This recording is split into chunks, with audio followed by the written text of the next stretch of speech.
अहमद के बेटे असद का आज एनकाउंटर हो गया है। इस एनकाउंटर की वजह से तहलका मचा हुआ है।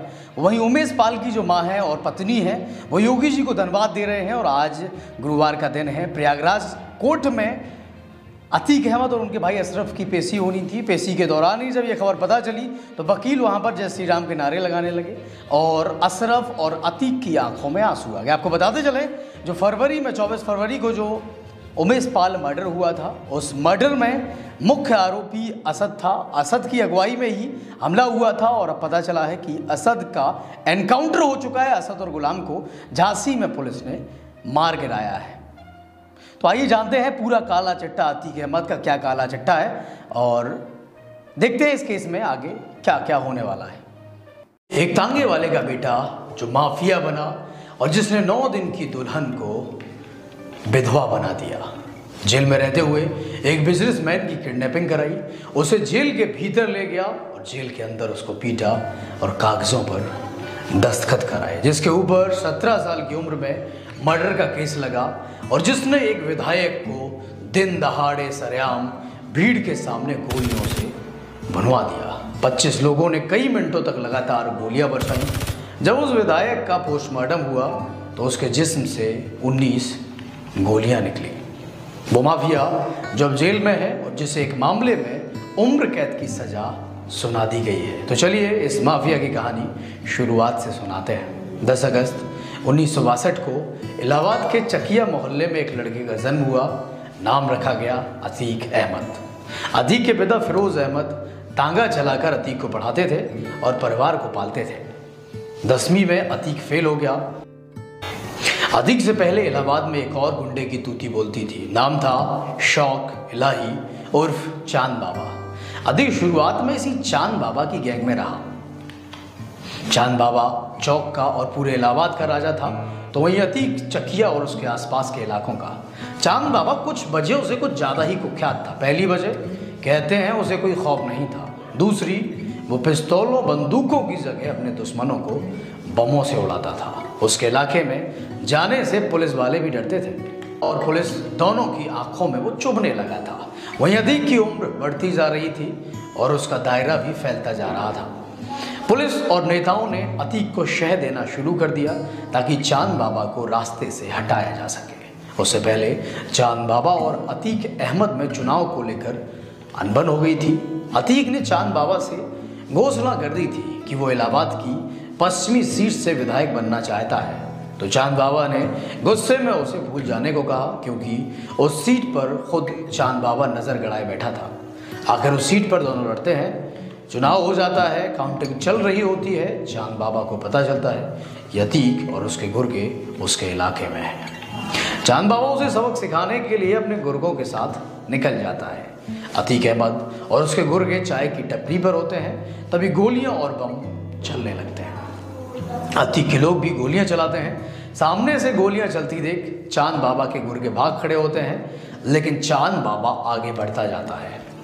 जब बम का धुआं छटता है तो चांद बाबा की लाश जमीन पर पड़ी दिखाई देती है। ये एक और गुरु चेला की लड़ाई थी जिसमें गुरु मात खा गया था। आगे एक और गुरु चेला की मुठभेड़ सामने आएगी, उसे भी ध्यान से सुनिएगा। 1989 था जब चांद बाबा का मर्डर हुआ और चुनाव के नतीजों में भी अतीक ने बाजी मारी। चांद बाबा की मौत के बाद अतीक के नाम से लोग इतना खौफ खाने लगते हैं कि उसकी सीट पर कोई टिकट लेने के लिए तैयार नहीं होता। और अतीक 1989 के बाद 1991, 1993, 1996 और 2002 में विधायक बनता है। 5 बार विधायक बनने के बाद अतीक 2004 में लोकसभा चुनाव लड़ता है और जीत दर्ज करता है।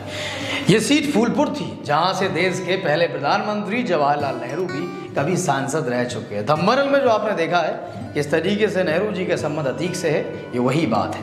अतीक के सांसद बनने के बाद उसकी खाली की गई सीट पर उपचुनाव होता है और अतीक अपने भाई अशरफ को खड़ा करता है और सामने होता है राजू पाल, वो शख्स जो कभी अतीक की गैंग में था और उसका दाहिना हाथ माना जाता था। यहीं से वो खेल शुरू होता है जो पूरे उत्तर प्रदेश को दहला देता है। चुनाव के बाद अतीक राजू पाल पर 2 बार हमले करवाता है, लेकिन राजू पाल की किस्मत अच्छी होती है और वो दोनों बार बच निकलता है। तीसरी बार बचने की कोई गुंजाइश ना रहे इस तरह से प्लान किया जाता है और लगभग 25 लोग राजू की गाड़ी को घेर लेते हैं और कई मिनटों तक लगातार गोलियां चलाते हैं। जब राजू पाल के समर्थक सामने से गोलियां चलाते हुए एक दूसरी गाड़ी में रखकर राजू को अस्पताल ले जाते हैं तो अतीक के गुर्गे भी पीछा करते हैं और लगातार गोलियां चलाते रहते हैं कि कहीं राजू इस बार भी जिंदा ना बच जाए।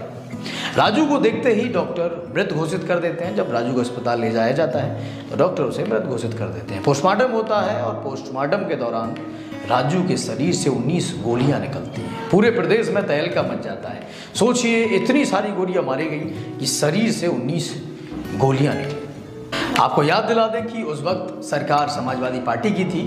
राजू पाल की मौत के बाद उपचुनाव होते हैं और इस बार मायावती टिकट देती है राजू पाल की पत्नी पूजा पाल को और उनके सामने होता है अतीक अहमद का छोटा भाई अशरफ, जिसे राजू पाल ने चुनाव में हराया था। राजू पाल के मर्डर के बाद जनता दहशत में थी और इस दहशत की वजह से अशरफ चुनाव जीत जाता है। फिर 2007 में चुनाव होते हैं। मायावती फिर टिकट पूजा पाल को देती है और इस बार फिर से सामने होता है अशरफ अहमद, लेकिन इस बार कहानी पलट जाती है। अशरफ हार जाता है और पूजा पाल विधायक चुन ली जाती है। 2012 में फिर चुनाव होते हैं और एक बार फिर जनता ताज पूजा पाल के सर पर सजाती है। 2017 में योगी सरकार बनती है और इस बार पूजा पाल को हार का सामना करना पड़ता है बीजेपी के उम्मीदवार से। लेकिन योगी सरकार बनने के बाद अब अतीक अहमद की मुश्किलें और बढ़ने वाली थी। हालांकि पिछले साल के चुनाव में पूजा पाल को समाजवादी पार्टी ने टिकट दिया 2022 के और तीसरी बार पूजा पाल फिर से विधायक बन गई। पूजा पाल की हो रही है तो उनके बारे में कुछ बता देते हैं। पूजा पाल एक पंक्चर बनाने वाली की बेटी थी। अस्पताल में झाड़ू पोछा करती थी। यही इलाज के दौरान राजू पाल को पूजा से प्रेम हो जाता है और फिर दोनों शादी कर लेते हैं। कहानी को आगे बढ़ाते हैं। आखिर राजू पाल, पूजा पाल, अतीक अहमद का नाम फिर से क्यों सुनाई देने लगा है? क्योंकि पिछले दिनों उमेश पाल जो गवाह थे राजू पाल मर्डर केस में, उनकी भी दिन दहाड़े गोली मारकर हत्या कर दी। उमेश पाल के साथ पुलिस के जवान भी मारे गए।